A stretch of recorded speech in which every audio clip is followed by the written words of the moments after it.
Bueno, yo quisiera presentar al profesor Lacruz porque, volviendo a la cronología que comentaba ayer de cuándo nacen estas jornadas, el profesor Lacruz, que es especialista en Derecho Penal, el anterior coordinador de extensión universitaria y yo, Gabriel García Parada, le remitimos un correo electrónico para que nos diera la autorización de llevar a efecto las presentes jornadas. Aquí hay personas incluso que en el momento que nos dio el ok, nos dio la conformidad, pues nos pusimos en contacto con ellos desde un primer momento. Concretamente el Cuerpo Nacional de Policía se puso a nuestra disposición para poder colaborar como va a ser la siguiente ponencia, ¿no?, que vamos a tener a continuación.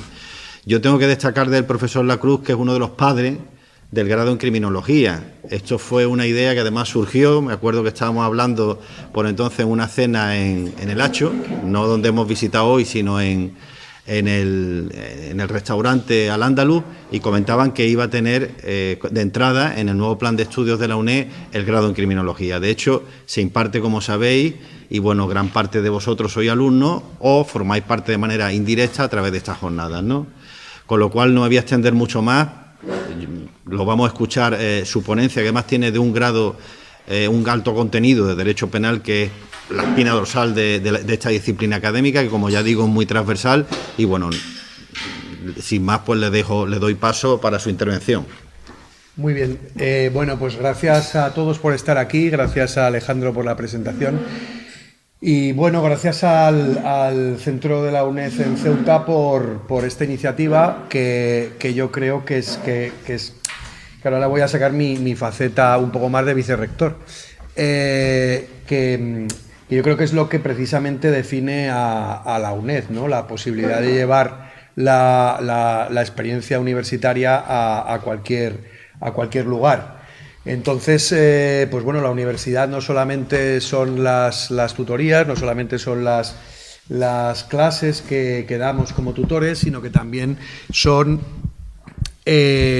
pues este tipo de encuentros en los cuales nos abrimos también a otras instituciones de la sociedad, nos abrimos a la calle para que la gente venga a aprender y para también nosotros aprender de lo que nos cuentan otras instituciones. Entonces este es un gran ejemplo, sé que ha supuesto un esfuerzo muy grande y doy las gracias a Alejandro, que realmente, bueno, yo soy el director académico, pero todo el trabajo de coordinación y de organización lo ha llevado Alejandro y lo ha llevado la dirección del centro, Carlos Rontomé. Entonces les doy las gracias porque realmente yo creo que estas cuestiones son las que dan auténtico sentido a lo que hacemos en la UNED. Y la prueba de ello es que no solamente estamos los que estamos aquí, que somos muchos, sino que estas jornadas se siguen a través bueno, en este momento nos están siguiendo a través de AVIP y también nos van a seguir en diferido. De tal manera que lo que podamos aprender, lo que podamos intercambiar aquí, pues va a tener una trascendencia mucho mayor que si solamente estuviera dentro de estas paredes. Es decir, que por mi parte muy agradecido además de que se haya contado conmigo. Y bueno, después de estas palabras me gustaría plantear un poco el porqué de mi ponencia y qué es lo que voy a tratar. Yo realmente lo que voy a hablar se sale un poco de lo que es el derecho penal y de lo que es, tiene parte obviamente de derecho penal, yo soy penalista, y de la criminología pura y dura. Yo voy a tratar cuestiones más bien de política criminal, que es otra rama de las ciencias penales, y que, precisamente con ocasión de la puesta en marcha del grado en Criminología en la UNED, pues nos dimos cuenta de que era una ciencia, la política criminal, que en España, en el contexto español, pues estaba bastante dejada de la mano de Dios. Es decir, gente que se dedique a la política criminal hay poca, hay gente buena, pero era necesario llevar a cabo un esfuerzo porque en ese ámbito, porque realmente la política criminal le da sentido a todo lo que, o es el último eslabón de todo lo que aprendemos tanto en derecho penal como en criminología. Entonces, teniendo en cuenta cuál es la situación actual del derecho penal en nuestra sociedad, me planteé una ponencia con el título Soluciones penales para todo tipo de problemas, la política penal y sus límites. ¿Por qué? Bueno, pues porque estamos muy acostumbrados. Además, yo creo que es de las pocas cosas, quizá, o de las cosas que más unanimidad concitan, a que el derecho penal es una buena solución para numerosos problemas. Socialmente, hay, sorprendentemente, para los penalistas, que los penalistas somos quizá a los que menos nos gusta el derecho penal, de alguna manera, y eso yo creo que a lo largo de esta ponencia van a entender con matices. O sea, el derecho penal en el fondo es a lo que me dedico, por lo tanto me gusta mucho. Pero no nos gusta mucho el uso que se puede llegar a estar haciendo del derecho penal. Entonces, siendo que es una cuestión que concita una gran unanimidad, el recurso al derecho penal como instrumento para resolver los problemas, en unas jornadas dedicadas a la prevención, la reeducación y la reinserción social, yo creo que era necesario tener una visión de cuál es el papel, o cuál debería ser el papel, cuáles son los límites del derecho penal en toda esta cuestión, que al fin y al cabo no es ni más ni menos que la protección del orden social del que nos hemos dotado. Entonces, esa es la idea central. Y en mi ponencia, pues básicamente voy a dividirla en 4 puntos, bueno, en 5 puntos. Luego hay un último punto, que es el de conclusiones, en el cual, en primer lugar, muy brevemente, puesto que casi todos los que nos siguen pues tienen ideas de lo que es el derecho penal, voy a dar dos pinceladas, un minuto, sobre qué es el derecho penal, para qué está el derecho penal, que es algo que de vez en cuando hay que recordarlo. Después voy a hablar de esto que acabo de decir, de esa percepción que hay en la sociedad del derecho penal como una herramienta muy útil, y que se utiliza además con bastante alegría para resolver muchos problemas.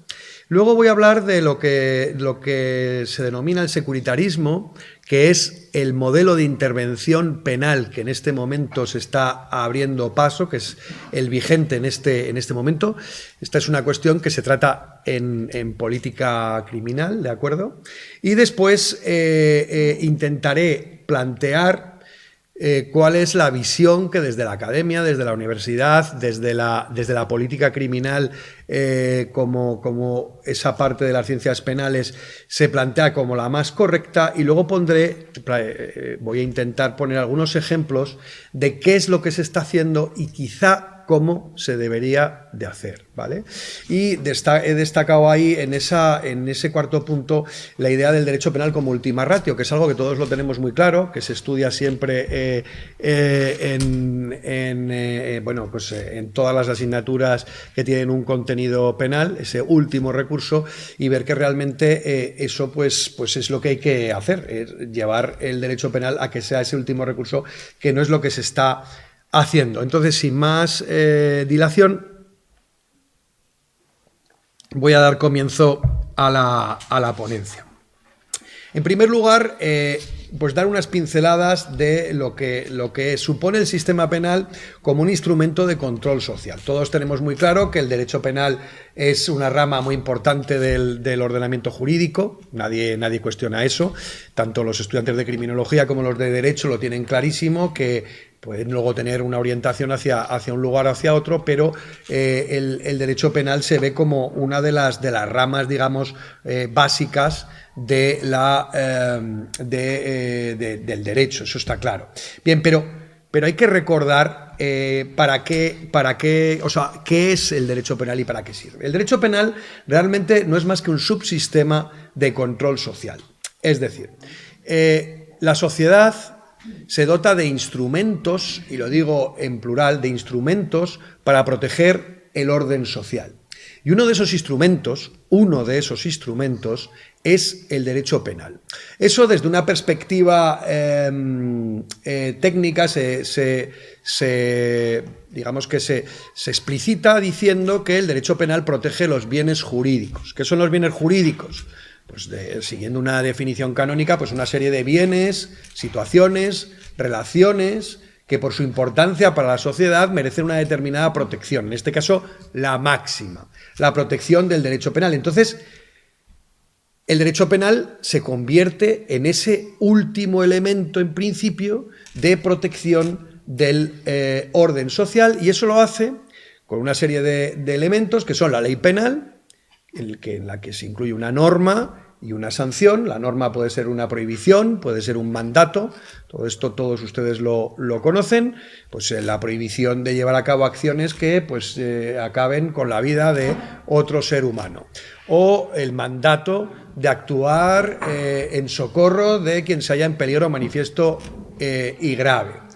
Pero claro, el derecho penal no se queda en normas, sino que tiene sanciones. ¿Y qué sanciones tiene? Pues tiene las penas y las medidas de seguridad, y las penas son las sanciones más graves que hay en el ordenamiento jurídico. Son las sanciones más graves. ¿Por qué? Pues porque atacan directamente, supone una reducción, una limitación de derechos fundamentales y libertades públicas. Eso a lo que nos lleva, que es algo que ha estado en la mente del legislador durante mucho tiempo y que parece que poco a poco nos estamos olvidando de esa cuestión, es a que en el fondo tenemos en una balanza, por un lado, las necesidades de protección y mantenimiento del orden social, que es el objetivo del derecho penal, y por el otro lado tenemos los derechos individuales que se van a ver afectados por la imposición de una pena. Entonces, a lo largo de la historia hay una balanza con las dos cosas. En un lado, la protección del orden social, en otro lado, los derechos individuales, y hay tensiones. O sea, hay momentos en los cuales se tiene más respeto por los derechos individuales, en otros momentos pues se tiene menos respeto, todo ello en aras de ¿qué? De la protección y del mantenimiento de ese sistema social, de ese orden social del que nos hemos dotado. Pero siempre hay una tensión. ¿Hasta dónde llegamos con las penas? ¿Cuál es la pena máxima que se puede imponer? ¿Hasta dónde podemos privar de libertad? Etcétera, etcétera, etcétera. Siempre hay esa tensión. Bien, entonces, sabiendo esto, que el derecho penal es un sector del ordenamiento jurídico que lo que pretende es esa protección del orden social a través de la protección de los bienes jurídicos en aquellos casos en los que sean puestos en peligro o se vean lesionados, y teniendo muy en cuenta esa idea de la afección de derechos individuales que supone en última instancia la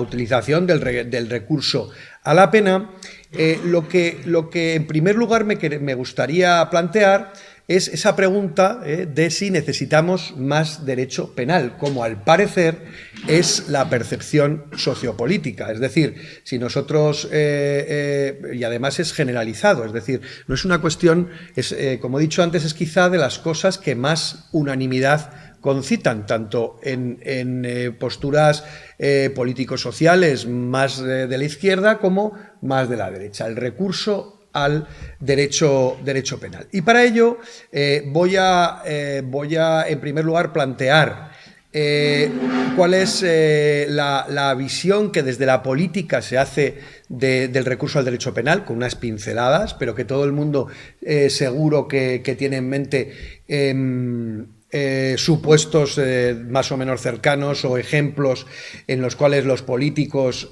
acuden al derecho penal como una solución para determinados problemas. Y también vamos a hacer un poquito, también una breve referencia a cuál es la visión desde los medios de comunicación, que también son muy dados a hacer referencia al instrumento del derecho penal como algo pues adecuado para resolver problemas sociales, y luego intentaré explicar cuáles son los factores que hacen que esas visiones se permeen en la sociedad o que influyen, factores sociales que influyen en que tanto la política como los medios de comunicación hagan esa llamada bastante clara al uso del derecho penal. En primer lugar, la visión de los medios de comunicación. Sin entrar en un análisis pormenorizado, lo que es cierto es que los medios de comunicación suelen hablar de un problema creciente de criminalidad. Se habla de que hay una mayor gravedad de los crímenes, que los delitos hay en mayor número, que cada vez tenemos más presencia de bandas. Todo va por zonas, pero que, pues, por ejemplo, las bandas de menores, y sobre todo los medios de comunicación ponen el foco en los delitos más graves.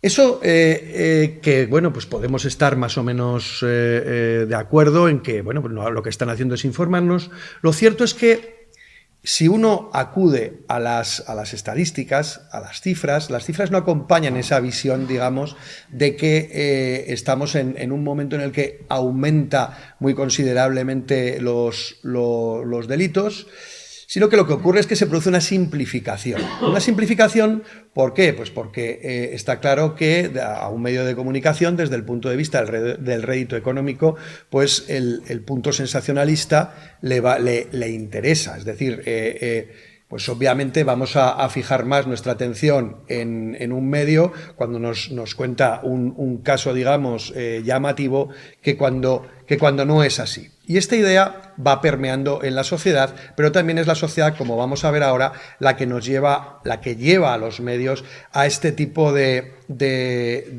planteamientos. Por otro lado, en cuanto a los políticos, también vemos que se utiliza esa huida hacia el derecho penal, lo que se ha denominado la expansión del derecho penal, como un recurso pues muy común en el discurso diario. Por ejemplo, Rubén Guijarro, que es exalcalde de Barcelona, del Partido Socialista, en marzo de este mismo año, planteaba una reforma de la ley penal del menor debido a una serie de agresiones sexuales que se habían producido en Badalona, que era el municipio del cual era regidor. Y no solamente condenaba, como es normal, con toda la firmeza posible lo que había ocurrido, sino que directamente lo que planteaba era que cambiara la ley penal del menor. Y cambiara, entre otras cuestiones, con una bajada del límite mínimo de la edad penal del menor, que, como todos ustedes saben, en este momento está en los 14 años.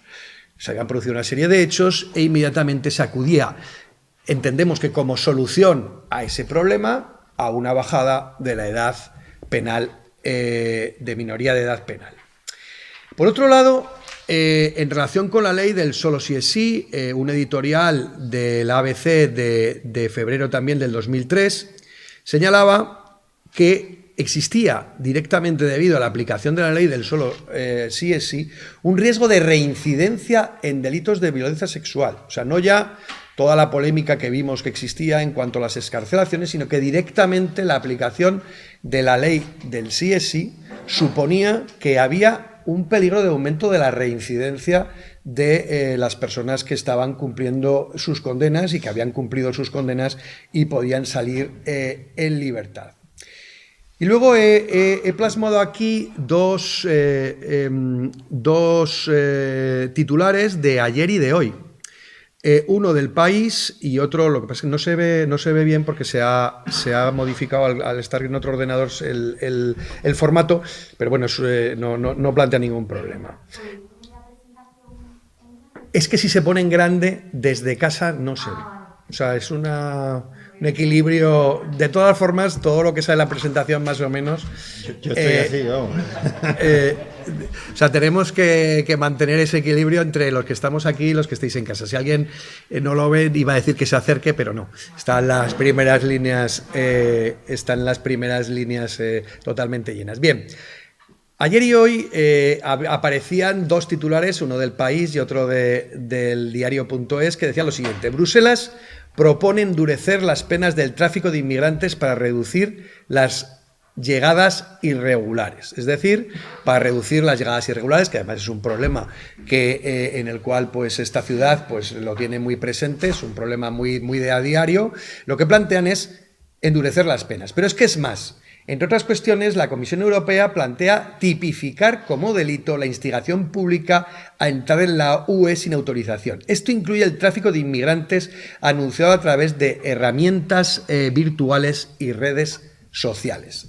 Esto supone que para la lucha contra la inmigración irregular lo que se quiere es penalizar la mera provocación a la inmigración irregular. La provocación. Esto es un concepto penal, todos los que hayáis hecho derecho penal lo conoceréis, si no, pues básicamente es una especie de apología de. Es decir, si yo en mis redes sociales digo algo así como que bueno, pues que venga todo el mundo para España porque aquí se vive mejor, estaría rozando esa provocación para delinquir. Bien, no vamos a analizar si esto está bien, si esto está mal, eso es algo que vamos a plantear con posterioridad, pero como vemos, en el ámbito de la delincuencia juvenil, solo son 3 ejemplos, en el ámbito de los delitos contra la libertad e indemnidad sexuales, en el ámbito de los delitos relacionados con el interés del Estado en el control de los flujos migratorios,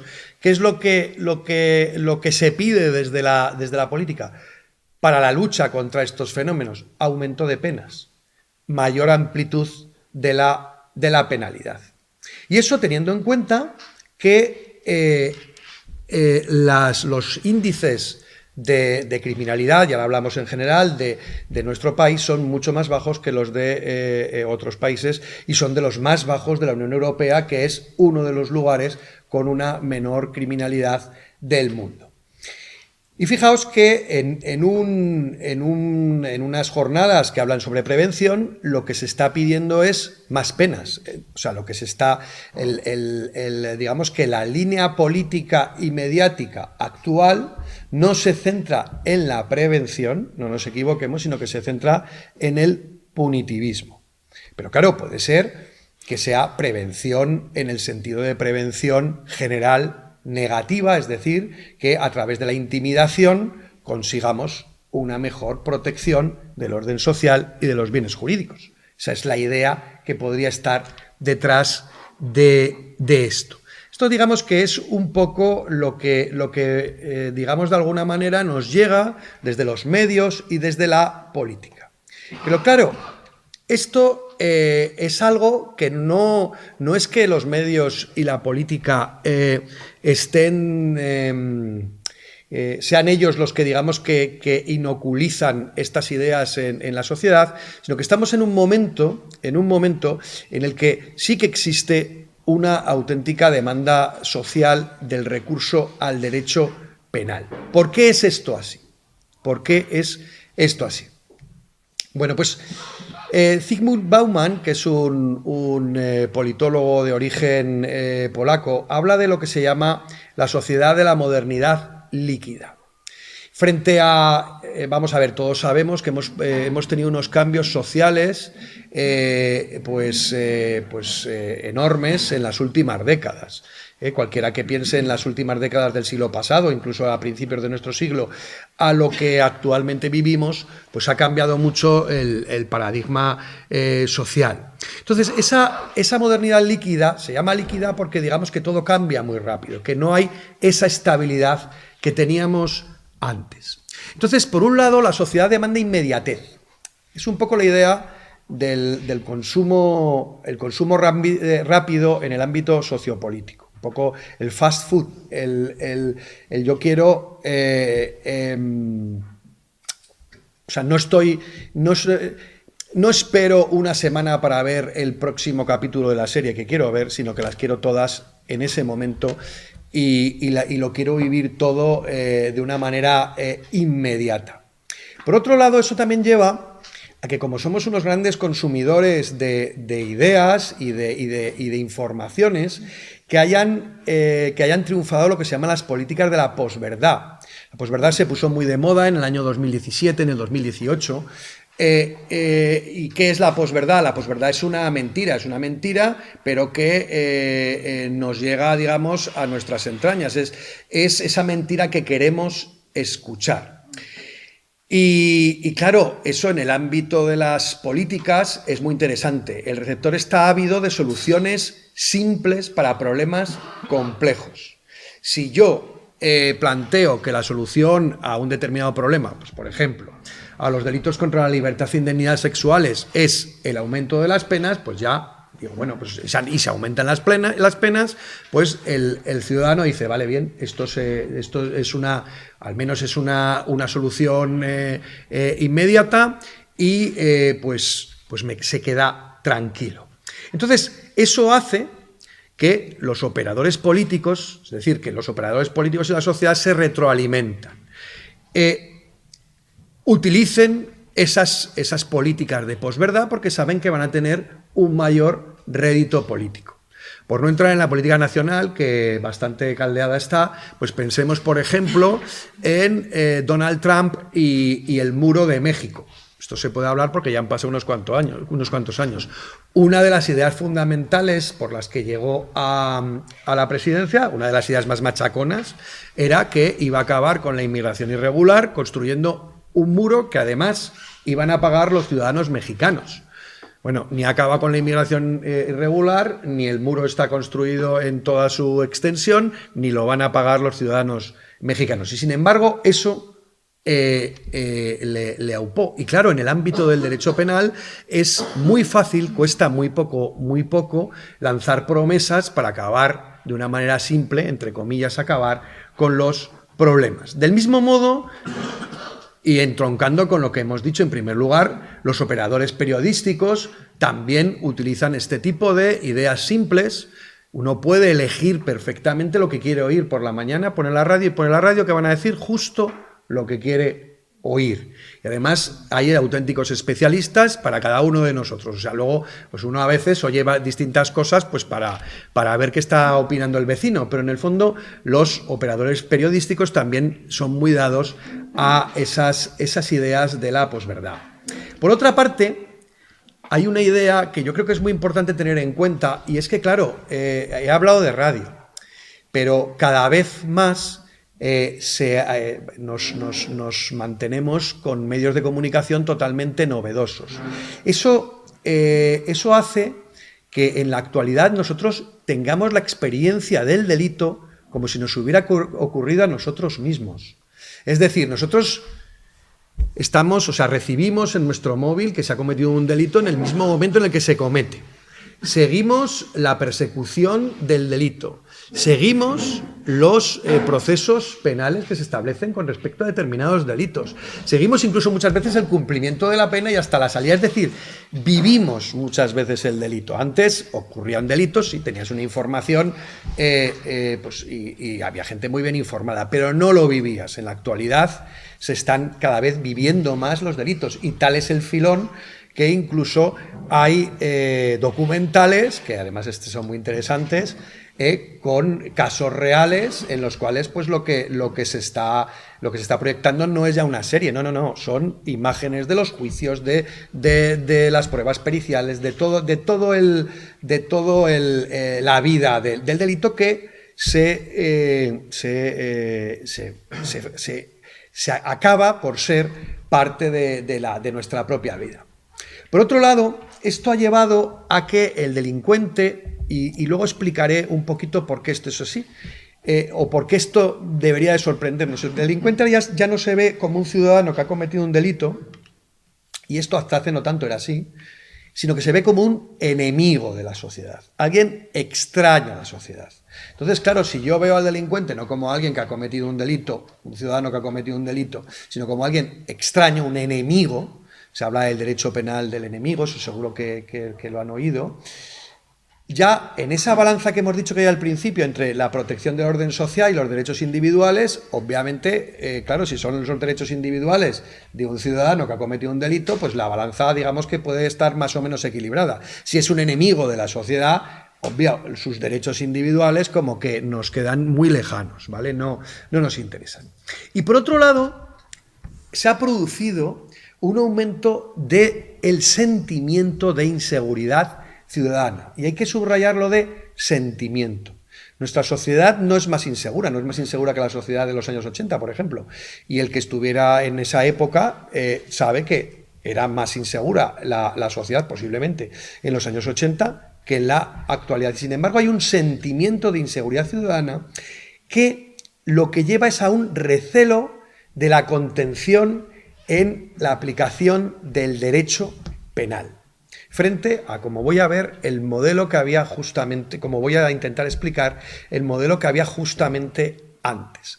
En definitiva, lo que se produce es un ciclo de reforzamiento mediático, político, social y vuelta a empezar. Es decir, estamos en un momento en el que la sociedad de alguna manera demanda soluciones rápidas, soluciones efectistas, soluciones simples en el ámbito de la protección del orden social.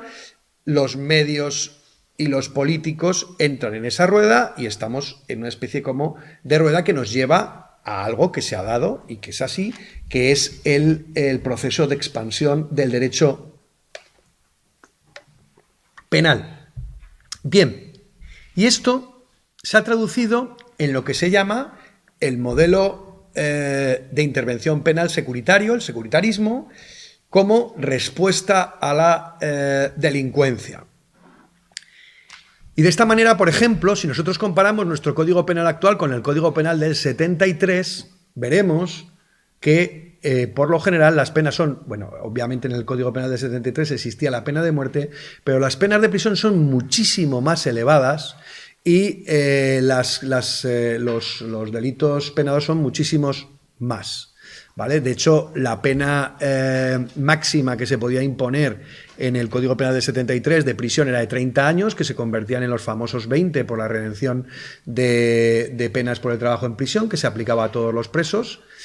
Y en la actualidad tenemos una pena de prisión máxima de 40 años, más allá de la pena de prisión permanente revisable. Para entender el securitarismo, que es lo que tenemos ahora, ¿vale? Vamos a ver, lo que tenemos ahora, cuando uno coge el Código Penal, verá que hay preceptos o sea, no es homogéneo. Hay momentos pues, más que tienden hacia ese modelo, otros que tienden más hacia otros modelos, pero digamos que es la idea que está cada vez más penetrando en nuestro sistema penal. Bien, ¿de dónde partíamos? Pues fíjense que partíamos del modelo de intervención penal garantista. El modelo de intervención penal garantista es lo que se explica los que hayan hecho los que hayan estudiado la parte general del derecho penal, es lo que se explica en la parte general del derecho penal, porque el desarrollo de la parte general del derecho penal se produce fundamentalmente después bueno, ya comienza antes, pero el impulso fundamental se produce después de la Segunda Guerra Mundial, y después de la Segunda Guerra Mundial habíamos tenido la experiencia de los totalitarismos. Entonces, ¿qué ocurre? Que se desarrolla un modelo de intervención penal que lo que pretende es establecer muchas garantías. ¿Por qué? Pues porque se tiene recelo del Estado y del uso por parte del Estado del ius puniendi, ¿vale? Esa es la idea. ¿Por qué tenemos un modelo garantista? Pues porque en el fondo decimos, cuidado, vamos a ponerle trabas al Estado, no vaya a ser que yo como ciudadano acabe siendo cliente del sistema penal. Entonces, ese modelo, que es el que se explica todavía y el que se impone hasta finales del siglo pasado, se caracterizaba por la autocontención en el empleo de los instrumentos penales. Y en ese sentido, en la idea que yo decía al principio, en la búsqueda del máximo equilibrio entre esa protección del orden social y la reducción de los derechos y libertades del sancionado. ¿Por qué? Pues porque se le consideraba como un ciudadano que había cometido un delito. Y fíjense que eso hacía, y realmente el derecho penal es un derecho público, y no es incorrecto que esto fuera así, que la víctima quedara al margen del derecho penal. La víctima quedaba al margen del derecho penal porque se entendía que el delito era una quiebra del ordenamiento jurídico y la pena era una respuesta a esa quiebra del ordenamiento jurídico. La víctima, el problema es que se abandonó a su suerte a la víctima, debía de ser, en principio, la respuesta para la víctima debía ir por otras vías. La pena no era una compensación con un mal al mal que se le había causado a la víctima. Ahí estaba la responsabilidad civil derivada del delito, y el problema es que no se desarrolló otro tipo de medidas para digamos, que la víctima no se viera marginada, porque en el momento en que se le sitúa al margen queda marginada del derecho penal. Entonces, esto llevaba a esa idea, a esto que se habla siempre, que hablamos siempre los penalistas, de que el derecho penal es la última ratio, es decir, solo cuando es estrictamente necesario el derecho penal, solamente cuando no hay un medio menos lesivo para solucionar o para proteger el orden social, se debe de acudir al derecho penal. Por lo tanto, la política penal, que es de lo que estamos hablando, debe de ser la cumbre de las políticas públicas destinadas a la protección del orden social. Es la última, ¿vale? Primero hay que escalar toda una serie de peldaños. Bien, esto es de donde partíamos. ¿Qué es lo que tenemos ahora? Imagino que ya con lo que hemos dicho más o menos se puede haber visto cuáles las características del modelo que en este momento es el primordial, el modelo de intervención penal securitarista. Aquí es justo lo contrario. Si antes el derecho penal producía un recelo, el jus puniendi en manos del Estado, cuidado, no vaya a ser que se produzcan excesos como los que ha habido durante los totalitarismos, aquí es justo lo contrario.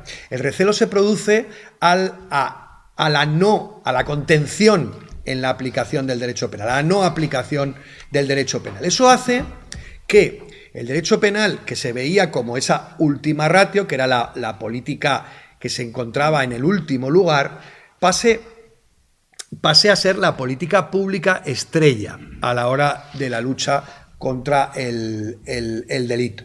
Nos olvidamos de lo demás. O sea, pasamos de estar en la cumbre a ocupar un espacio muy grande a la hora de proteger los bienes jurídicos y el orden social.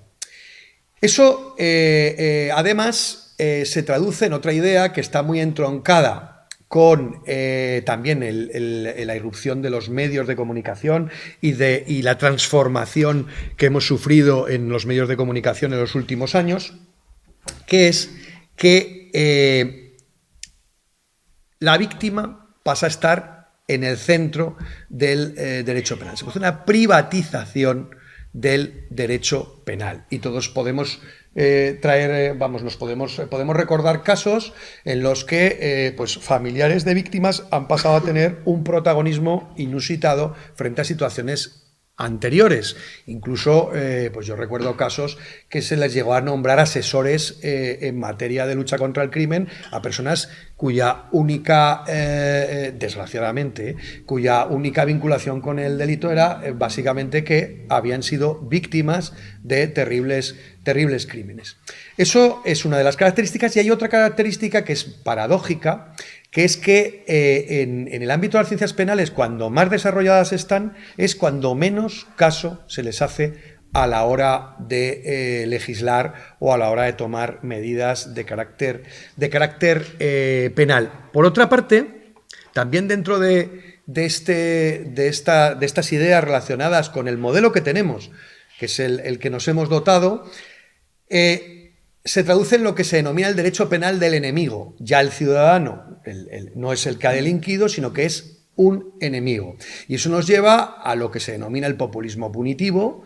Claro, es un instrumento muy cómodo para los políticos el recurso al derecho penal, porque ponen el cartel "estamos trabajando por usted", y por otra parte ese trabajo, el que se va a ver perjudicado es alguien que no se considera parte de la sociedad, que se considera enemigo de la misma. Entonces las penas aumentan, hemos visto un aumento muy grande de las penas en los últimos años. Si todos recordamos, cuando se aprobó la pena de prisión permanente revisable, la mayor parte de los partidos del espectro político dijeron que en cuanto llegaran al gobierno se iba a suprimir, porque la consideraban inconstitucional. Y no estoy hablando de los partidos más de la izquierda, sino, por ejemplo, incluso Ciudadanos planteó que se iba a suprimir. Hoy en día a nadie se le ocurriría, entre otras cosas porque la sociedad no lo entendería.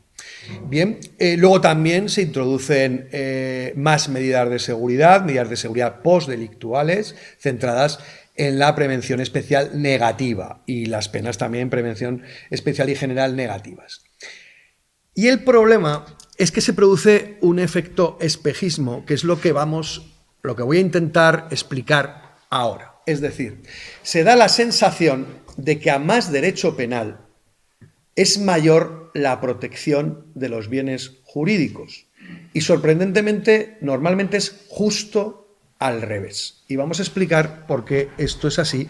Y esa es la parte, digamos, que entronca con el contenido de estas jornadas, centrado en fundamentalmente en la prevención. ¿Por qué un mayor uso del derecho penal no significa una mejor protección del orden social y de los bienes jurídicos, sino justamente lo contrario?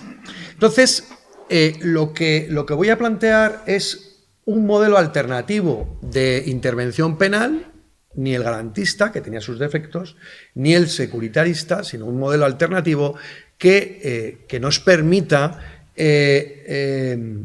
conseguir algo que a veces nos olvidamos de esa cuestión, y es el objetivo del derecho penal, que es proteger el orden social y los bienes jurídicos. Entonces, para eso, lo que realmente tenemos es que ver cuáles son los límites adecuados de la política penal y volver a rescatar, ahí falta, si alguien lo ve, falta ratio, pero se ha ido para abajo, en la presentación, el derecho penal como última ratio, que es algo que siempre se explica, pero nos estamos olvidando de todas las ratios anteriores. Si es la última, ¿qué es lo que hay antes? Y eso es lo que normalmente no se tiene en cuenta.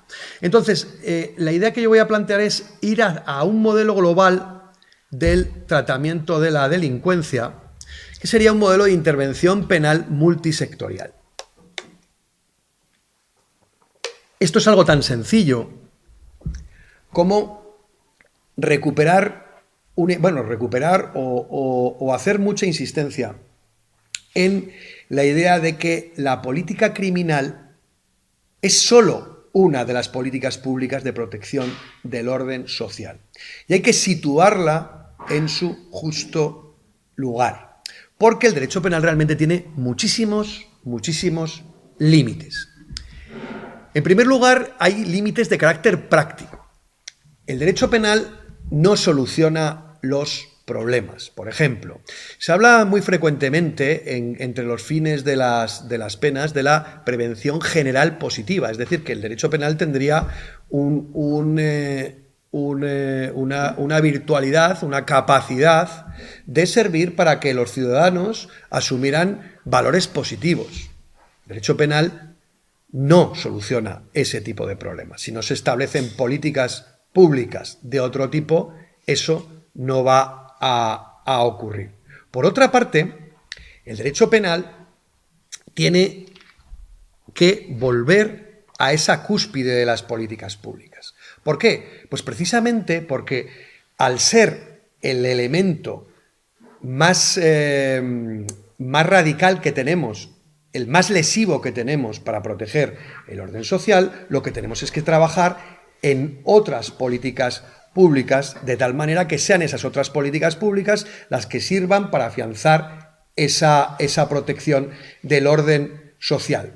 Y es que hay que tener en cuenta que cuando nosotros acudimos a políticas penales y nos olvidamos de otro tipo de políticas previas, luego vamos a ver una serie de ejemplos y para ilustrar qué tipo de políticas se pueden aplicar con anterioridad a la política penal, que es una política de carácter reactivo, no preventivo. O sea, el derecho penal tiene unos efectos preventivos muy limitados, al menos mucho más limitados que otro tipo de políticas públicas. Entonces, ¿qué ocurre?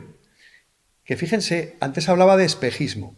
Claro, lo que ocurre es que la sociedad se conforma con respuestas penales y no se da cuenta de que esas respuestas penales están ocultando la necesidad de otras políticas públicas previas que protejan bienes jurídicos. Luego lo vamos a ver, pues, por ejemplo, con la libertad e indemnidades sexuales, con el interés del Estado en el control de los flujos migratorios o con otros bienes jurídicos. Si la sociedad se da por satisfecha con esa respuesta simplista de hemos aumentado las penas, luego ya hemos acabado con el problema, claro, el político dice, vale, ya está. El problema es que la protección del orden social y la protección de los bienes jurídicos es algo muchísimo más complejo que el establecimiento de una sanción o el aumento de una pena para quien ha cometido un delito. Esos son condicionantes de carácter práctico. Los límites del derecho penal como política, los límites de la política criminal como política protectora de los bienes jurídicos. Pero es que aparte tenemos otros condicionantes que son de carácter jurídico. Mientras nosotros no cambiemos la Constitución, la dignidad de la persona, los derechos personales que le son inherentes y el libre desarrollo de la personalidad es una de las bases del Estado del que nos hemos dotado. Y no podemos estirar el derecho penal hasta tal punto en el cual haya una serie de ciudadanos que, por ser considerados enemigos, no vean respetados estos derechos. Es por tanto necesario ampliar el campo de visión, ¿vale?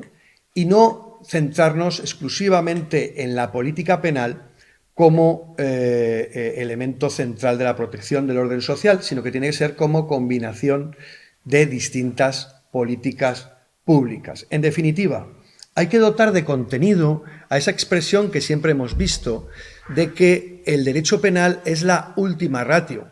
Eso siempre lo hemos asumido así, los penalistas, los criminólogos, los politólogos. Sí, el derecho penal es la última ratio, vale, bien. ¿Y cuáles son las anteriores? Que es la pregunta que yo me hacía antes. Es decir, ¿qué pasa? ¿Que por aumentar las penas los atentados contra la libertad e indemnidades sexuales van a bajar? ¿Que por aumentar las penas va a haber menos inmigración irregular? Cuando las penas han ido aumentando hasta el año 2015 fue, por ejemplo, un sector en el que aumentaban constantemente y, sin embargo, la inmigración irregular seguía aumentando porque no eran políticas que sirvieran. Bien, lo que es cierto es que podemos ver que hay una fractura entre la realidad empírica y la respuesta penal.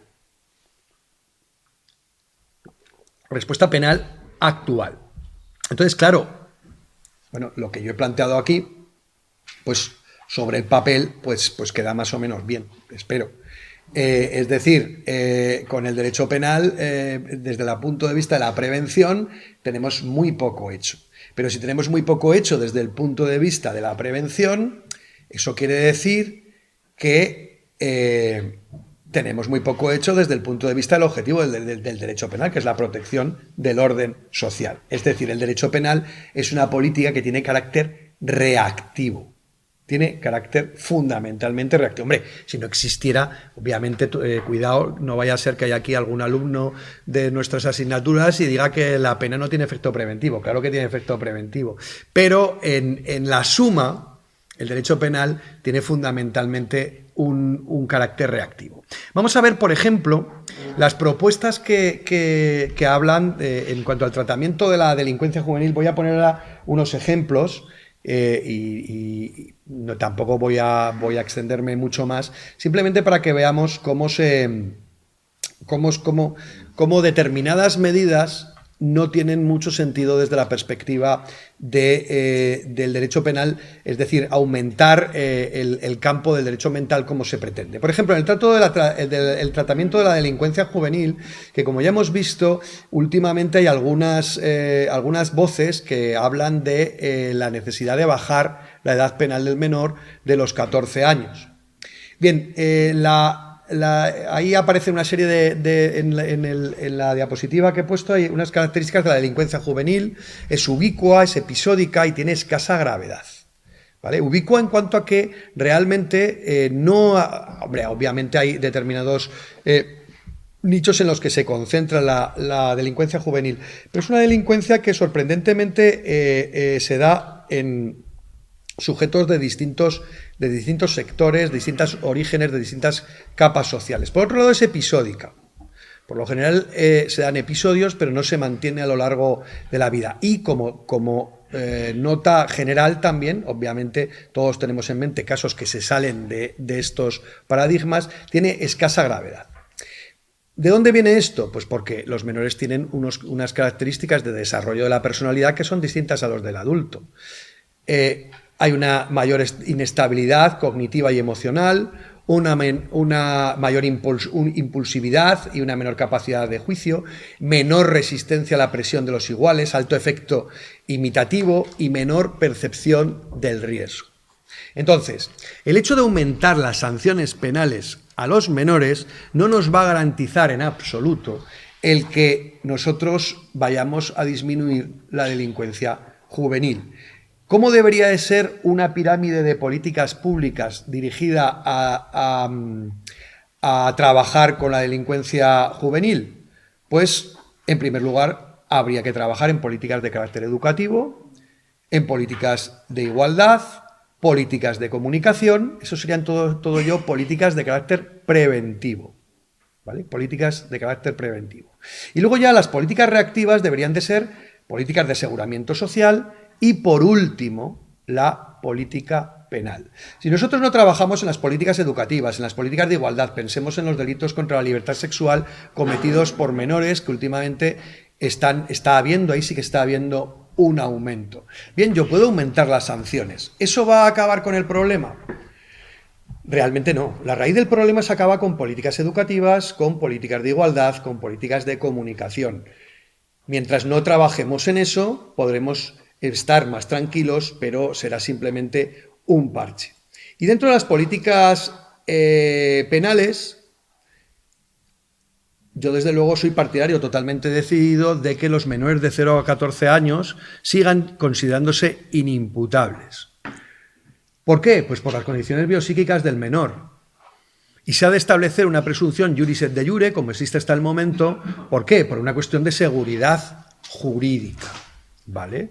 El desarrollo, la responsabilidad penal se basa en un juicio de culpabilidad, la reprochabilidad personal de la conducta ilícita.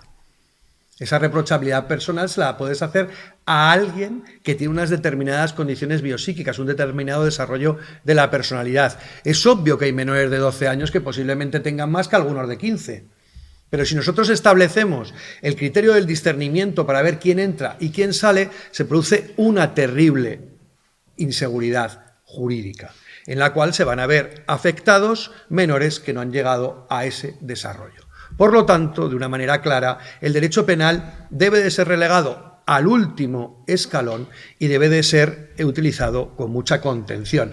Eso sí, no nos olvidemos del resto de políticas, porque posiblemente cuando yo veo que en mi municipio ha habido un terrible delito contra la libertad sexual cometido por unos menores, lo primero que me viene a la cabeza es decir, bueno, pues que se baje porque hay algunos que tienen 12 años y se van a casa de sus padres.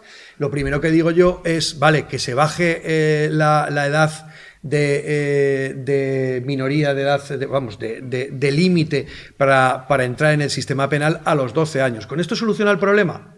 En absoluto. Eso sí, posiblemente mis vecinos me voten. En el caso del alcalde de Badalona, no, porque perdió las elecciones en julio, pero bueno, él lo intentó. Eso es un ejemplo. Vamos con otro ejemplo. Por ejemplo, la libertad de indemnidades sexuales. Todos recordamos el caso de La Manada, cuando se salió a la calle a protestar por la decisión del Tribunal de Navarra en el caso de La Manada. El rito fundamental era que había que aumentar las penas. O sea, era que había sido tratado como un abuso sexual y se trataba de más penas. Bien, las penas se han aumentado y posiblemente, bueno, luego llegó la ley de solo sí es sí y la confusión fue ya absoluta, luego ha habido otra reforma Pero la idea es la siguiente. Si nosotros lo que queremos es proteger la libertad e indemnidad sexuales, lo primero que tenemos que trabajar es con otro tipo de políticas. Yo puedo aumentar las penas 1 año, año y medio, 2 años. Pero si yo no trabajo políticas de igualdad también en este caso, políticas de educación sexual y afectiva, políticas de comunicación, a ver qué es lo que están consumiendo nuestros jóvenes, que luego muchas veces son quienes cometen este tipo de delito. Y ya, en cuanto a políticas reactivas, me dedico a las políticas de seguridad y por último, insisto, siempre por último, la política penal. Pues si no hago esto y lo que hago es aumentar, porque vamos a ver en otra diapositiva cómo está esto de una manera, esto no es científico, esto es simplemente lo que se pide en la sociedad o lo que se hace. La política penal se ve como la política fundamental para luchar contra los delitos contra la libertad e indemnidad sexuales. Pero es que tenemos que tener en cuenta que lo que tenemos que hacer es proteger la libertad e indemnidad sexuales. Si nosotros tenemos unas políticas de igualdad que están ahí, las políticas de educación sexual y afectiva dejan muchísimo que desear. Las políticas de comunicación podríamos ponerles un 0. Políticas de seguridad se hace algo, pero fallan muchas veces. Y dedicamos el mayor peso a la política penal, no vamos a proteger el bien jurídico, libertad e indemnidad sexuales, no lo vamos a proteger. Tendremos una falsa, igual que tenemos muchas veces una falsa sensación de inseguridad. Antes hablaba de que realmente nuestras ciudades son más seguras que hace años, pero nos sentimos inseguros. Aquí vamos a tener una falsa sensación de seguridad, que es posiblemente lo que quiera el ciudadano. Pero como vemos, la política penal no tiene ningún sentido si no existen detrás otra serie de políticas, porque va a llegar ¿cuándo? Pues cuando ya se ha lesionado lo que queremos proteger. Otro ejemplo, el tema del control de los flujos migratorios, que ayer y antes de ayer estuvo se ha puesto de moda porque se quiere volver a aumentar las sanciones. Bien, este es un caso en el que solamente, partiendo de políticas de asociación para el desarrollo y la ayuda humanitaria, políticas de seguridad y protección de los derechos humanos, políticas de visado, políticas de asilo, como primeros 4 escalones, podemos llegar a tener algún mínimo control de esta cuestión. ¿Por qué? Pues porque nadie le pone puertas al campo y, bueno, los seres humanos han emigrado desde el inicio de los tiempos. Claro, si en mi país, antes era muy difícil viajar, cada vez es menos difícil viajar, pero es que además ahora las redes sociales llegan a todos los lugares del mundo. Entonces, la riqueza es relativa. Si yo solamente me comparo con mi vecino, que es muy pobre, y yo soy un poco menos pobre que él, me siento bien. Sin embargo, el mundo se ha globalizado. El mundo se ha globalizado y el mundo se ha hecho muchísimo más pequeño. Hoy en día vuelan aviones desde el centro de África hasta París todos los días. Y es más de uno. Más luego todos utilizamos las mismas redes sociales. Claro, mientras en esos países la distancia sea tan grande, la gente querrá salir de allí. Mientras el tema de la seguridad y protección de los derechos humanos. Claro, si en mi país mi vida pende de un hilo o mis ideas penden de un hilo, también voy a querer salir. Y voy a salir, porque además cuando hay una demanda siempre hay una oferta para estas cuestiones. La política de visados, claro, si nosotros lo que hacemos es ordenar esa entrada de alguna manera, eso también contribuye a que ese interés en el control de los flujos migratorios pues quede de alguna manera salvaguardado. Y luego, claro, obviamente harán falta política de control de fronteras, políticas sancionadoras administrativas y, por último, la política penal. ¿Qué es lo que se ha hecho en España durante bastante tiempo? Pues justo lo contrario. La política penal, todos sabemos que es delito. Actualmente desde el 2015 la ayuda intencionada, pero antes era la promoción, favorecimiento directo o indirecto de la entrada ilegal. Si ahora nosotros metemos la provocación a través de los medios de comunicación, vale, bien, va a estar penado todo, pero eso va a suponer una protección del bien jurídico.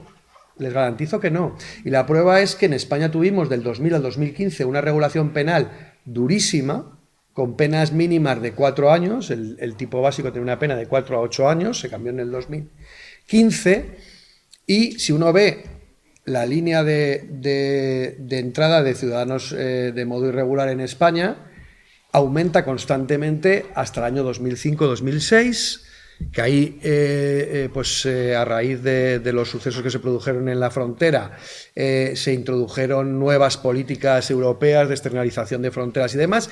Ahí sigue aumentando, pero menos, y la línea de entradas irregulares en España cae ¿cuándo? En el 2012. ¿Por qué? Por la crisis, porque la gente no le interesaba venir aquí. Y luego, en cuanto remonta la crisis, vuelve a subir. Eso con una política penal de todo es delito. Entonces, nos equivocamos, es decir, la Comisión Europea puede decir que se van a tomar esas medidas punitivas, ¿vale? Pero eso no se va a traducir en una mayor protección de ese interés del Estado en el control de los flujos migratorios.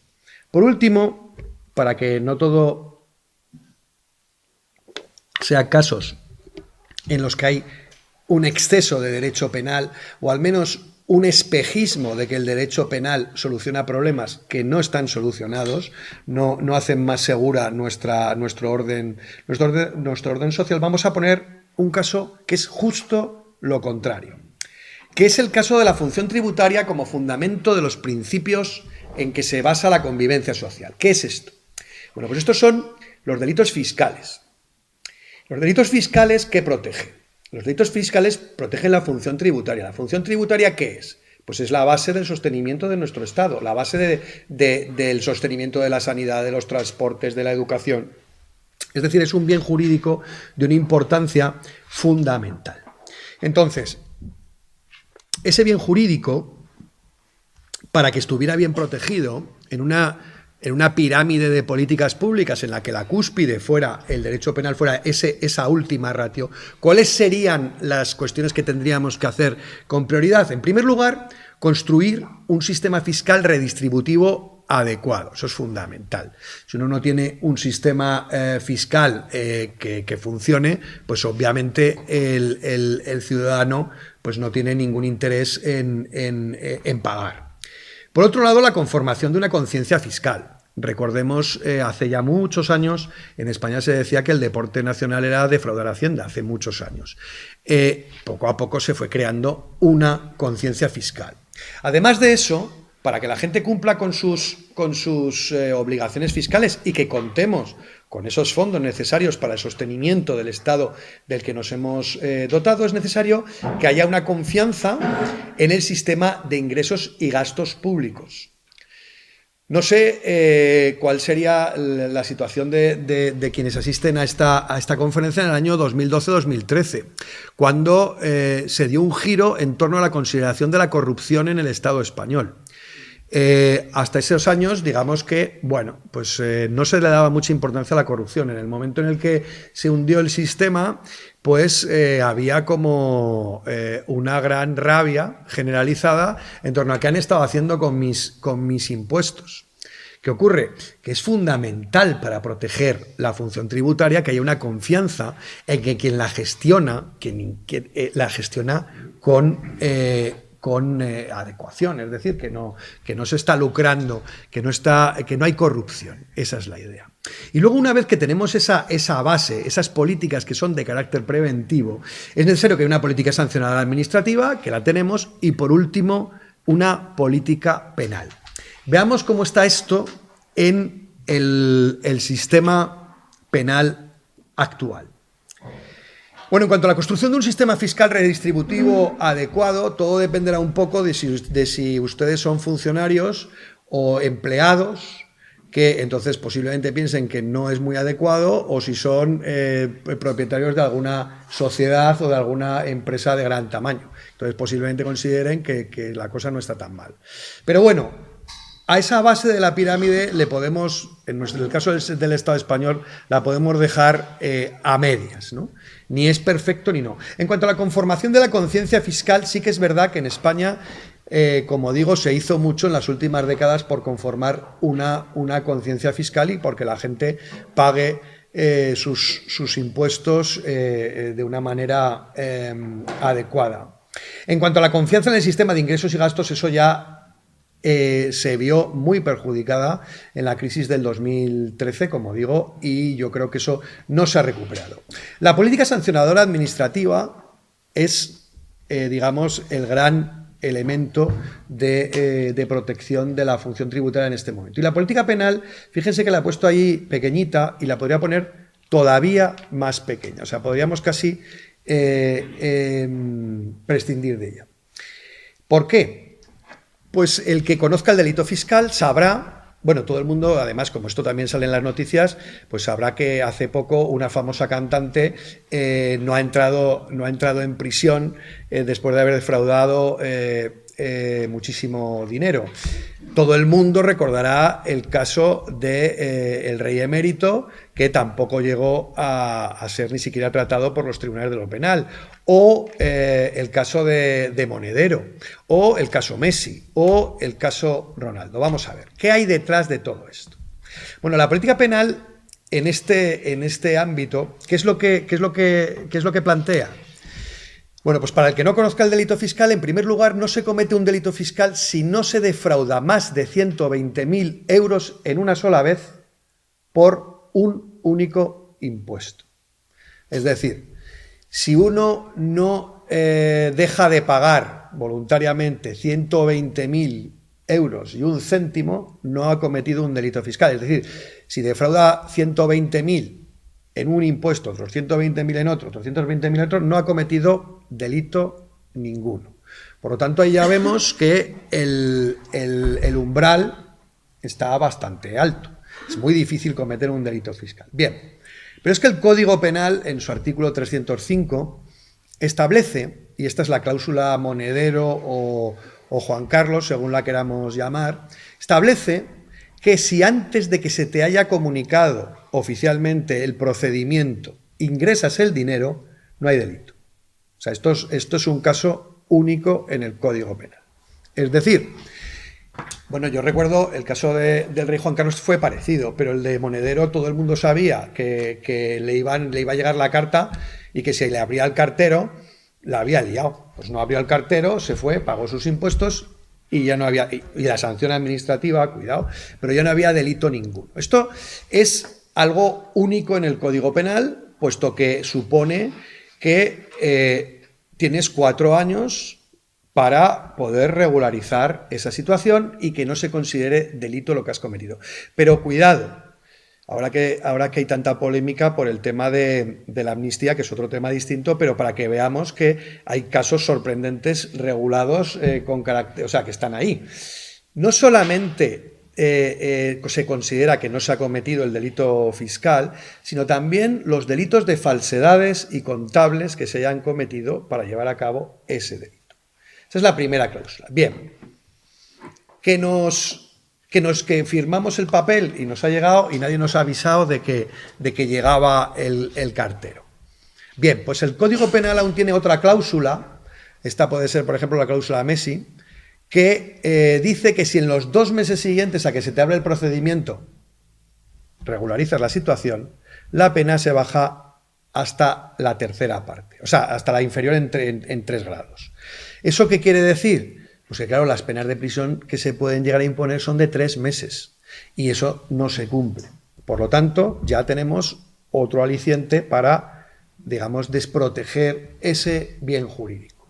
Y luego tenemos lo último que ha ocurrido, que es lo que se aplicó en el caso de Cristiano Ronaldo y en el caso de Shakira, en el último caso, es que, vale, bien, pasan los 2 meses, aún puedes llegar a una conformidad. Entonces, ¿qué ocurre? Pues que la pirámide está totalmente descompensada. ¿Por qué? Pues porque si uno tiene en cuenta que para cometer un delito primero te tienen que pillar, después tienen o sea, tienes tantos resortes que al final, ¿qué ocurre? Pues que lo que ocurre es que el bien jurídico, función tributaria, queda desprotegido.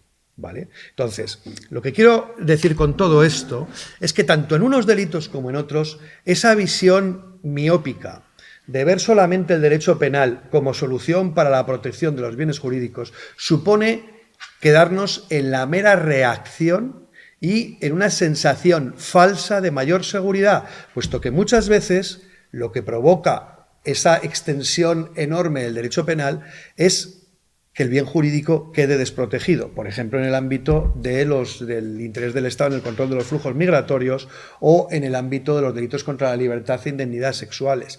Si yo encomiendo todo mi esfuerzo al derecho penal, se seguirán produciendo esos delitos, porque además el que lo comete no está calculando si le va a caer un año más o un año menos. Una vez que le caiga la pena, ya luchará porque sea lo menos posible. Bien, voy concluyendo.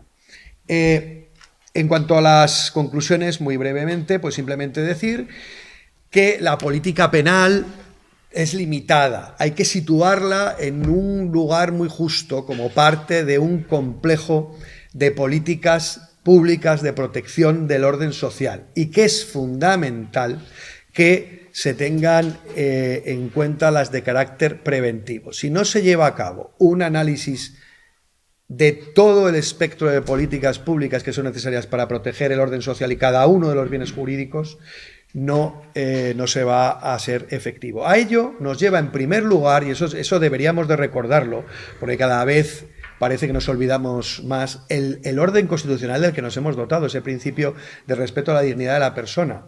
Cuidado, el que comete un delito sigue siendo un ciudadano, no es el enemigo y sigue teniendo una serie de derechos y no puede ser utilizado como un objeto para conseguir un fin, porque entonces estaríamos obviamente vulnerando su dignidad como persona. Pero cuidado, es que además la política penal, esta política penal securitarista propia de la modernidad líquida, esta respuesta simple a estos problemas complejos, muchas veces a lo que nos va a llevar es a una auténtica desprotección del orden social. Vamos a tener, igual que tenemos una sensación que, insisto, hasta cierto punto, y no se puede, generalizar, siempre uno va a decir, no, pero hay tal... Obviamente, existen facetas en las que uno se puede sentir inseguro. Igual que tenemos una exagerada sensación de inseguridad, podemos tener una falsa sensación de seguridad. Entonces, en definitiva, el sistema jurídico penal actual debería de ser redimensionado con la mirada puesta en otro tipo de políticas públicas que constituyan el prius, el antecedente necesario para volver a hacer del derecho penal pues esa última ratio que todos hemos estudiado y que además suponga que cumpla con su función de proteger el orden social, que no es exclusiva ni puede llevarla a cabo en exclusividad el derecho penal. Bien. Y con esto, pues, doy por concluida mi ponencia. Muchas gracias.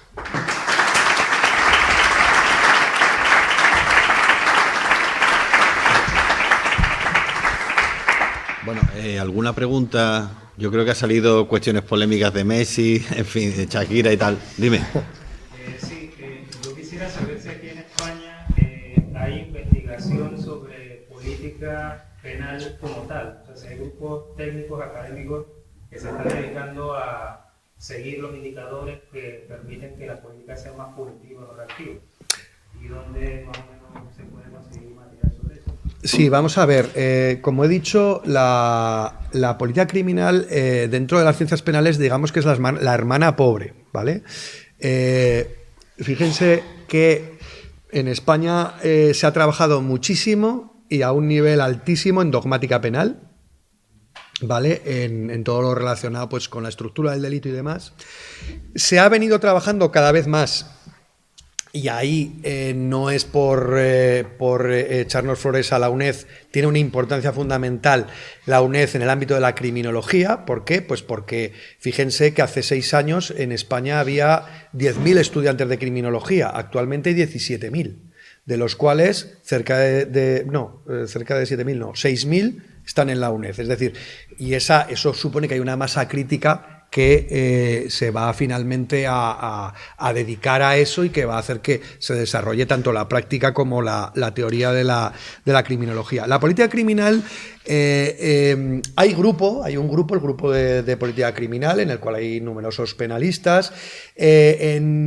Existe en Andalucía existe un grupo que además es multiuniversitario. Está la Universidad de Málaga, está la Universidad de Sevilla, creo que está, no sé cuál es la otra, que han trabajado mucho en temas de política criminal. Y luego, modestamente, está el grupo que trabajamos en la UNED, ¿vale? Lo que pasa es que realmente ahora es cuando se está empezando a desarrollar el asunto. Fíjense además que en todo esto de la criminología y de la política criminal, claro, estamos muy acostumbrados a que sean los juristas los que estén allí como protagonistas. Y no es una cuestión de juristas, o al menos no es solo de juristas. La criminología, bueno, los que estéis matriculados en el grado lo sabéis perfectamente, es multidisciplinar. O sea, tiene una base jurídica, sí, pero tiene una base psicológica, una base sociológica y una base propiamente de criminología. En el caso de la política criminal, pues hay una base sociológica y una base jurídica. O sea, hay que tratar, claro, los politólogos, los sociólogos y los juristas son los que trabajan en ese ámbito. Entonces, sí que hay estudios, los estudios de Dier Ripollès, por ejemplo, que fue catedrático de Málaga hasta hace poco, son muy, muy valiosos. Y bueno, y modestamente ahora se está trabajando también desde la UNED, estamos trabajando en ese tipo de cuestiones. Pero siempre, o sea, contando con, porque claro, yo soy jurista, contando con personas de otros expertos de otros sectores. O sea, en ese sentido, el hecho de que tengamos muy claro que son ciencias multidisciplinares es absolutamente fundamental para que se pueda avanzar. Durante muchos años, la criminología y la política criminal han sido, y yo soy jurista, pero han sido un poco rehenes de los juristas en España. Ahora eso está cambiando y está cambiando muchísimo, ¿vale? Entonces, bueno, puedes consultar cualquier base de datos, tú pones política criminal, grupo de política criminal y vas a encontrar bibliografía sin ningún problema. Muchas gracias. Nada. Sí, buenas tardes, profesor. Saludarle de nuevo. Ha hablado usted en su conferencia, en su ponencia sobre los menores. ¿Está usted en contra de ese incremento que la mayoría de la sociedad pide sobre ese castigo penal? ¿No está de acuerdo en que sea solamente el castigo penal? Yo tampoco estoy igual que usted pensando lo mismo. Ha afirmado usted que hay que establecer una serie de medidas, sobre todo educativas. ¿Qué hacemos con el grupo de menores extranjeros que viven en nuestro país, que no han recibido la misma cultura que nosotros? ¿Cómo vamos a iniciar ese procedimiento de cultura? Podemos establecerlo con nuestros chicos, pero esta serie de extranjeros, las bandas latinas, que vienen, como usted bien sabe, con otra cultura, con otros valores, y que están produciendo pues, cantidad de delitos en nuestro país, sé de la comunidad catalana, y sin señalar a ningún país, está causando problemas. Insisto, estoy de acuerdo con usted que no hay que buscar solamente el castigo penal, hay que incidir en medidas educativas, sobre todo, y formativas.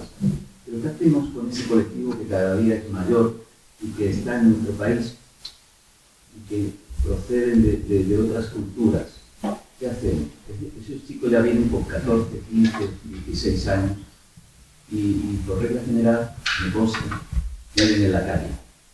¿Qué hacemos? ¿Cómo le cambiamos ese chip educativo que vienen ya de sus culturas? Bien, bueno, vamos a ver, yo creo que lo primero que tenemos que tener todos muy en cuenta es que nuestra sociedad es multicultural, ya no, o sea, yo recuerdo que hace muchos años, pues claro, uno tenía muy claro cuáles eran los paradigmas culturales en los cuales se movía. Actualmente nuestra sociedad es multicultural. Decir que esas bandas están integradas por personas que vienen de fuera tampoco es así. Hay muchos jóvenes que se integran en esas bandas y que han nacido en España. Vamos a ver, el tema es el siguiente. porque yo creo que además, por mucho que obviamente en cada caso concreto haya que adaptar las medidas formativas o las medidas asistenciales o las medidas sociales que se deban de dar, claro, si no se dan, obviamente no hay ninguna solución, ¿vale? El marco general es el mismo.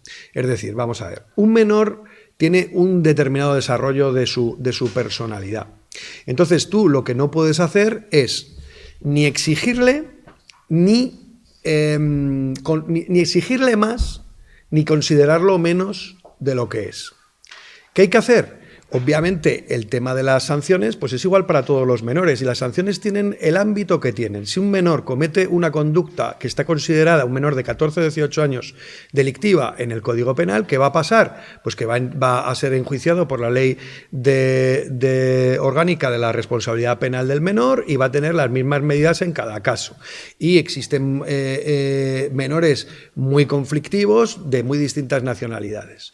En cuanto a lo demás, lo que mientras no esté en el ámbito del delito, ¿qué es lo que tenemos que hacer? Pues fortalecer determinadas cuestiones. Hoy en día todos los menores están escolarizados en principio hasta los 16 años. Pues ahí habrá que ver cuáles son los problemas que hay que atender para que determinadas personas no se salgan, digamos, de la línea que, los profesores, los docentes detectan perfectamente cuándo se dan esos problemas. El problema, ¿sabes cuál es? Que es necesario que haya determinados esfuerzos asistenciales y sociales que si no los tenemos no se va a poder tener controlado ese problema. No son tantos. Claro, cuando hablamos, por ejemplo, de la ciudad de Ceuta, aquí ha habido problemas muy grandes. ¿Por qué? Porque para la ciudad de Ceuta son muchísimos. Para otras ciudades no lo son. No tenemos que confundir el hecho de que se produzcan determinadas conductas con generalizar que hay un problema de seguridad. No, existen lugares en los que sí, pues en las grandes ciudades, en Madrid hay determinadas zonas, hay determinadas bandas que están, además, la policía hace una labor espectacular controlando todo ese tipo de temas, pero claro, es que lo que no nos podemos olvidar es de todo lo demás. Y no se trata de cambiarle el chip a nadie, estamos en una sociedad que admite la diversidad de opiniones y admite la diversidad de culturas, y eso además es enriquecedor. Lo que no podemos pensar es que la única respuesta haya de ser de carácter penal y cuando ya se haya cometido un delito. Entonces, lo que hay que hacer es aumentar las políticas de carácter social. Claro, si tenemos determinados planteamientos que dicen que el dinero que se gasta en atención social a determinados colectivos de menores es un dinero que se está sustrayendo. No, es que tenemos que balancear, ¿vale? Hay que aplicar políticas. Esas políticas cuestan dinero y son políticas que necesariamente hay que aplicarlas. ¿Que luego va a haber menores que no van a entrar en el sistema? Claro, desgraciadamente, pero necesariamente existe un derecho penal de menores y se va a acabar aplicando ese derecho penal. Lo que pasa es que lo que uno no puede hacer es obviar todo lo anterior y mucho menos pensar que todo lo anterior no tiene sentido porque alguien venga de otra cultura. En esos lugares hay gente que comete delitos y gente que no comete ningún delito. O sea, es decir, eso no es algo consustancial a otras culturas. Es un tema que tenemos que tratar con mucho cuidado y además, sobre todo, sin generalizar, teniendo en cuenta las características de cada persona o grupo determinado de personas. Sí. Uno de los puntos que ha tratado es el principio de intervención mínima en derecho penal, por supuesto, lo ha tratado y haciendo un paralelismo con la pincelada importante que ha hecho sobre el delito fiscal. La pregunta mía es si en ese camino que hay que seguir del principio de intervención mínima del derecho penal no se puede añadir como ingrediente fundamental para recorrer ese camino el aumento del principio del derecho penal, del derecho sancionador administrativo. Es decir, sustituir menos tipos penales por más sanciones administrativas. El caso, por ejemplo, es un artículo que hay recientemente sobre el delito de prevaricación administrativa, sí, que conocerá obviamente como jurista que a la perfección, que es un delito bastante administrativista, es decir, que una aplicación bastante compleja, dada la diversidad de leyes administrativas que tenemos en España, de entes administrativos. Entonces, ese artículo pues lo pongo a colación, tomando como referencia eso y preguntando que si no cree que quizás el aumento del derecho penal sancionador, del derecho administrativo sancionador, sería la solución para consolidar lo que es el principio de intervención. Esa es la pregunta. Sí, muy bien. Claro, vamos a ver, yo he dado unas pinceladas muy generales, luego cada ámbito es particular, ¿no? Obviamente, si hubiera una relación adecuada entre derecho penal en derecho administrativo sancionador y derecho penal, sería el sistema ideal, ¿vale? Ese es el sistema ideal. El derecho sancionador administrativo siempre debería ser el escalón previo para la llegada al derecho penal. O sea, para en todas las pirámides que hemos visto, el derecho sancionado administrativo era el escalón previo. ¿Cuál es el problema? Bueno, el problema es que el derecho sancionador administrativo, digamos que en nuestro sistema tiene muchos desequilibrios. Por ejemplo, la despenalización, la mal llamada despenalización de las faltas, aquellas que acabaron siendo parte del derecho penal administrativo sancionador, en el fondo la situación ahora es peor que la que tenían dentro del derecho penal, porque el derecho ahora, o sea, las sanciones son mayores, las garantías son menores, entonces el problema es que hay que hacer un desarrollo armónico. Entonces yo diría, por supuesto que sí, pero habría que ver en qué manera se está regulando esa responsabilidad sancionadora administrativa. Hay que tener en cuenta que, por ejemplo, la participación en una manifestación que no esté autorizada. La participación en una manifestación que no esté autorizada posiblemente te sale mejor la vía penal que la vía administrativa, porque por la vía penal igual te absuelven, y es posible, y por la vía administrativa, en el momento en el que te han tomado la afiliación, ya tienes una sanción y suele ser una sanción bastante elevada. Entonces, ¿cuál es el problema? Pues que claro, si nosotros nos ponemos a analizar, hay cuestiones que no son nada armónicas. Por ejemplo, en el tema de la inmigración irregular, la ley de extranjería, la infracción muy grave de la ley de extranjería, que es una infracción administrativa, exige el ánimo de lucro del que ayuda a la entrada irregular, cosa que no exige el derecho penal. Es decir, es más grave la conducta que constituye la infracción administrativa que la conducta que constituye el ámbito penal. Entonces, es más difícil de que se consuma. Claro, de hecho es que no tiene contenido, porque claro, o sea, tiene que haber ánimo de lucro para que se dé una infracción administrativa, cosa que no se tiene que dar para que haya, es decir, si yo le mando una carta de invitación a mi primo para que se quede en España, he cometido un ilícito penal, pero no he cometido la infracción administrativa muy grave. La grave sí, la muy grave no. ¿Por qué? Porque no tengo ánimo de lucro. ¿Vale? Es decir, lo que habría que hacer es revisarlo todo. En el caso del delito fiscal, ¿qué ocurre? Pues que ahí lo que hay es un exceso de derecho administrativo. ¿Pero por qué? ¿Por qué? Porque fíjense que es que muchas veces no nos damos cuenta de cuál es el objetivo de todo esto. Es decir, ni siquiera a veces se lo plantea el legislador, ni el profesor que está explicando, ni el que está estudiando, y es ¿para qué utilizamos el derecho penal y para qué utilizamos el ordenamiento jurídico? Para proteger el orden social del que nos hemos dotado. Entonces, por ejemplo, ¿yo por qué digo que el derecho penal es insuficiente en el delito fiscal? Pues porque realmente desprotege el bien jurídico función tributaria. Porque el que una conducta sea delito tiene una trascendencia muy importante. Tiene una trascendencia social, tiene una trascendencia, sobre todo, bueno, ya si se traduce una pena de prisión, tiene una trascendencia clarísima, tiene una visibilidad. Claro, si hay una parcela en la cual cometer el delito es casi imposible, pues entonces, ¿qué ocurre? Que queda desprotegido. Si yo sé que en el ámbito, por ejemplo, del delito fiscal, lo máximo que me puede ocurrir es, primero, que pague lo que debo, y segundo, que me pongan una sanción monetaria cuando yo tengo semejante cantidad de dinero como para defraudar 120.000 euros, pues eso lo puedo meter dentro de mi cuenta en el debe. ¿Vale? Y entonces eso produce una desprotección. Es decir, derecho administrativo sancionador tiene que tener una importancia fundamental en la protección del orden social y es un escalón que siempre ha de ser previo al del derecho penal, pero no de cualquier manera. ¿Vale? Y actualmente está desequilibradísimo. ¿Cómo se establecen esos equipos de trabajo que se han planteado aquí para hacer un paralelismo entre los tipos penales y las conductas administrativas que son objeto de sanción, que son similares? Por ejemplo, ahora puesto la prevaricación administrativa, en fin.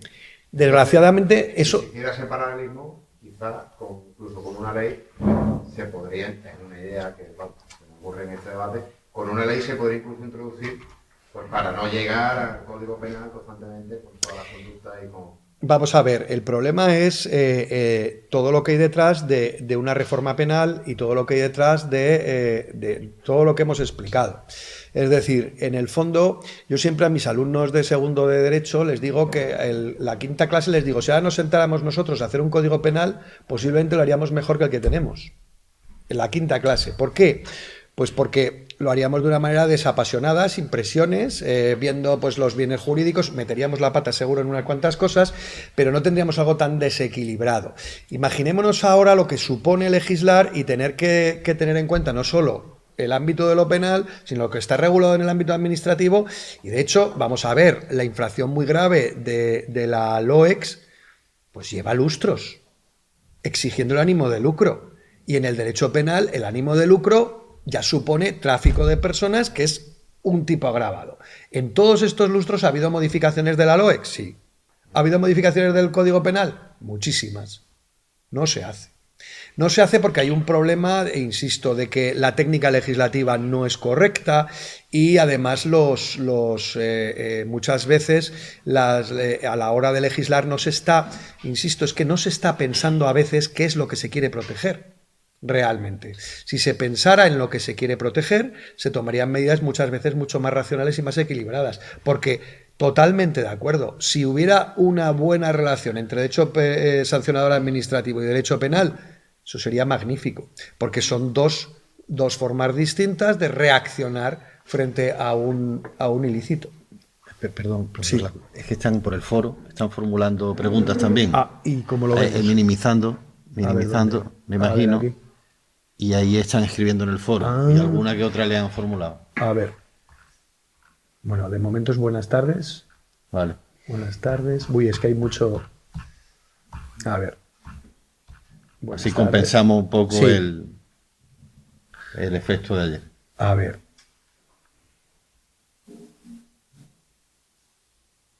Claro, a ver, por ejemplo, aquí hay alguien que dice, que señala que ha trabajado como educadora social en un centro de menores y a los menores extranjeros no acompañados se les obligaba a salir del centro toda la tarde deambulando por la ciudad y que no participaban en actividades socioeducativas del centro. Claro, es que ese es el problema.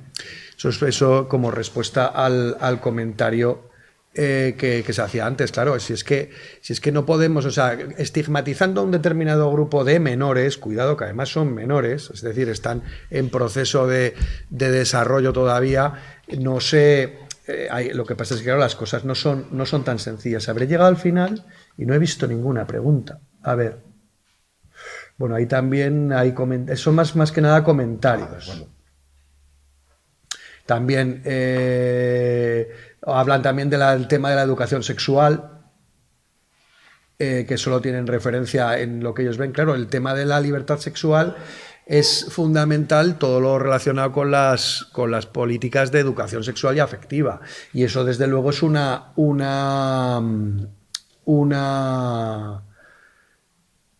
problema a la hora de proteger. O sea, la base, hay una cosa y bueno, yo sé que has recibido muchísimas críticas. La ley del solo sí es sí, tan denostada. Bueno, la verdad es que desde el punto de vista penal, pues sí que es cierto que deja algo que desear. Pero si tiene algo bueno es que lleva a cabo una regulación integral de cuestiones relacionadas con la... Es decir, ahí sí que se plantea el hecho de que son necesarias otro tipo de políticas. Vale. Son comentarios sobre todo relacionados... Bueno, independientemente, ¿hay alguna pregunta más? Sí. Vale, voy formulándola mientras tanto. Sí, yo mientras miro esto. Sí. ¿Cómo podrían las políticas criminales prevenir la prevención del crimen y a la vez defensar y proteger los derechos individuales de los ciudadanos de forma equitativa? ¿Cómo? Actuando, vamos a ver, eso voy a decir una frase y claro, solucionar semejante pregunta con una frase es muy temerario. El derecho penal es ilegítimo allá donde haya otro medio menos lesivo para solucionar un problema. Esa es la idea. Eso que es un principio general y que es como muy abstracto, luego hay que bajarlo a cada uno de los problemas que se te planteen. Vamos a ver, lo que es cierto, vamos a ver, nosotros hemos explicado aquí 3 modelos de intervención penal. Modelo de intervención penal garantista, que era el que se desarrolló, como hemos dicho, después de la Segunda Guerra Mundial y del que casi todos los que hemos estudiado Derecho y seguimos estudiando Derecho mamamos. El modelo de intervención securitarista, ¿vale? Que es el que se está abriendo camino y ya digamos que es el preponderante, y yo he planteado el modelo global de multisectorial, ¿vale? El tratar... O sea, el que la política penal sea una parte de una política criminal mucho más amplia. Entonces, a partir de ahí ha habido otros modelos. Por ejemplo, el abolicionista. Se planteó en los años 60 acabar con el derecho penal. Eso fracasó, ¿vale? Fracasó. Es decir, lo ideal que sería pues no tener que restringir derechos fundamentales y libertades públicas en ningún ciudadano. A partir de ahí, sabiendo que eso... Pues no queda más remedio. ¿Qué tendríamos que hacer? Pues primero lo que tendríamos que hacer es revisar qué pena privativa de libertad es la mayor que aguanta nuestro sistema constitucional. ¿Vale? Y eso habría que discutir mucho sobre cuál es esa pena. Porque aquí tenemos pena de prisión permanente revisable, que puede ser toda la vida, o tenemos penas de 40 años de prisión que no permiten la concesión del tercer grado hasta los 32 años y de la libertad condicional hasta los 35. Habría que revisar eso y determinar, esta es la pena máxima que admite nuestro sistema constitucional. Y a partir de ahí lo que tendríamos que ver es la gravedad de los distintos delitos y ver qué es lo necesario para proteger esos bienes jurídicos. Obviamente eso es una labor, eso es hacer un código penal. Y eso no solamente es algo objetivo, detrás del código penal también hay política, ¿vale? Y tú tienes que saber por dónde vas, ¿vale? Pero para llegar a ese equilibrio lo que habría que hacer en primer lugar es olvidarnos del delincuente como un enemigo con el cual digamos que no hay que tener contemplaciones y revisar cuáles son los límites y luego adaptarlos a la gravedad material de los distintos delitos y a las necesidades político-criminales. Siempre pensando que lo que estamos haciendo al final es proteger el orden social. Eso pues en cada delito tendríamos que verlo. ¿Vale? Existen delitos que no tienen mucha gravedad y que se cometen mucho, existen delitos muy graves que se cometen poco, es decir, ahí hay que ver pues cómo equilibrarlo. O sea, te respondo con lo que me has preguntado. ¿Cómo equilibrarlo? Equilibrándolo. O sea, que no es que sea una respuesta que te solucione todo, pero eso, es buscar un equilibrio. La menor afección posible de los derechos del sujeto que ha cometido el ilícito penal, teniendo en cuenta qué es lo que necesitamos para proteger el orden social. A ver. También aquí dicen que no solo extranjeros, que hay muchos españoles que no tienen controlados. Es así, si el problema no es ya el origen, sino el que puede que en algún lugar pues pueda haber menores en una situación social compleja, que ese es el problema, no. A ver, y yo creo que desde casa... Más bien es que hay un debate muy interesante interno, en el chat. ¿No sé, alguna cuestión más? Sí. Vemos que endurecer las penas no solucionan los problemas, pero yo veo que las políticas siempre van hacia el mismo camino, endurecer la pena, sabiendo que no es la solución. Es que es así. ¿Y por qué? ¿Por qué? Pues porque tiene éxito. Vamos a ver, el Código Penal... Es verdad, ¿no? Es la posverdad, es la posverdad. El Código Penal de 1848, que era el que tuvimos vigente hasta el 95, había tenido reformas muy importantes. De hecho, se dijo que el Código Penal de la democracia era el del 95, y eso tampoco es cierto. Hubo una reforma en el 83 que le dio la vuelta bastante al Código Penal del 73, y de hecho el Código Penal del 95 es un Código Penal bastante más duro que el del 73. Otra cosa es que hubiera delitos que no debían de estar ahí, ¿vale? Pero más duro en cuanto a los ámbitos penales. ¿Qué ocurre? Pues que normalmente yo siempre digo que nuestros compañeros que se dedican al derecho financiero siempre nos decían a los penalistas que teníamos mucha suerte porque siempre explicábamos lo mismo. ¿Por qué? Porque el Código Penal es algo que tiene tendencia, tiene vocación de permanencia. ¿Por qué? O debería. ¿Por qué un Código Penal debe de permanecer? Pues porque al fin y al cabo hay algunos, no sé si muy afortunadamente, a los códigos penales los llaman la Constitución en negativo, o el negativo de la Constitución. ¿Por qué? Pues porque igual que una Constitución establece los derechos, las libertades, y es algo que tiene que perdurar, el Código Penal establece justamente lo contrario, cuando te van a quitar tus derechos, cuando te van a quitar tus libertades, y por lo tanto debería tener una cierta permanencia. En tiempos era muy difícil que hubiera una reforma del Código Penal, se daban cuando había un cambio de régimen. En la actualidad, el Código Penal del 95 ha tenido ya más de 40 reformas. ¿Qué quiere decir esto? Y algunas de ellas se han reformado artículos que ni siquiera se habían llegado a aplicar. ¿Qué quiere decir esto? Pues que es que realmente el tema de la posverdad y el tema de estamos trabajando por usted es muy importante en la actualidad. Y además es que, insisto, ante una sociedad que se siente insegura, el decir, vamos a ver, si yo me pongo a explicar en mi programa electoral que contra los delitos contra la libertad sexual no voy a aumentar las penas porque no tiene mucho sentido y porque se van a solapar con las del homicidio doloso, por ejemplo, pero que voy a plantear una serie de medidas educativas, no sociales, tal, y al lado hay un señor que dice, yo voy a hacer que se pudran en la cárcel, ¿quién consigue más réditos? Es que eso es un problema, y eso, cuidado, que yo he dicho que hay un círculo, es decir, o sea, la sociedad como masa es parte de ese círculo. O sea, ¿por qué? Porque realmente es muy fácil de vender eso, ese tipo de cuestiones es muy fácil de vender. Lo dicho, cuando el caso de la manada, nadie, bueno, obviamente, claro que alguien, pero el núcleo de la protesta no era, por favor, vamos a educar a nuestra gente en otros valores. No, lo que la propuesta era que había que subir las penas. Vale, bien, se las subes. Y con eso, si no hay políticas de educación afectiva, sexual, de comunicación, no vas a acabar con ese problema. Hombre, lo podrás reducir, pero desde luego... De hecho, ha habido más casos. Sí, ahora de hecho hay una cierta explosión entre los jóvenes y es así, eso sí que es cierto, de delitos contra la libertad sexual en grupo. Y eso tiene orígenes, pues habría que estudiarlo científicamente, ¿no? Pero tiene entre otros orígenes lo que ven en Internet, el tipo de conductas que observan en Internet. Entonces, claro, eso algo hay que hacer en ese tipo de cuestiones, ¿vale? Y desde luego, bajando la edad de responsabilidad penal menor a los 12 años, lo único que podemos ver es a bebés en la cárcel.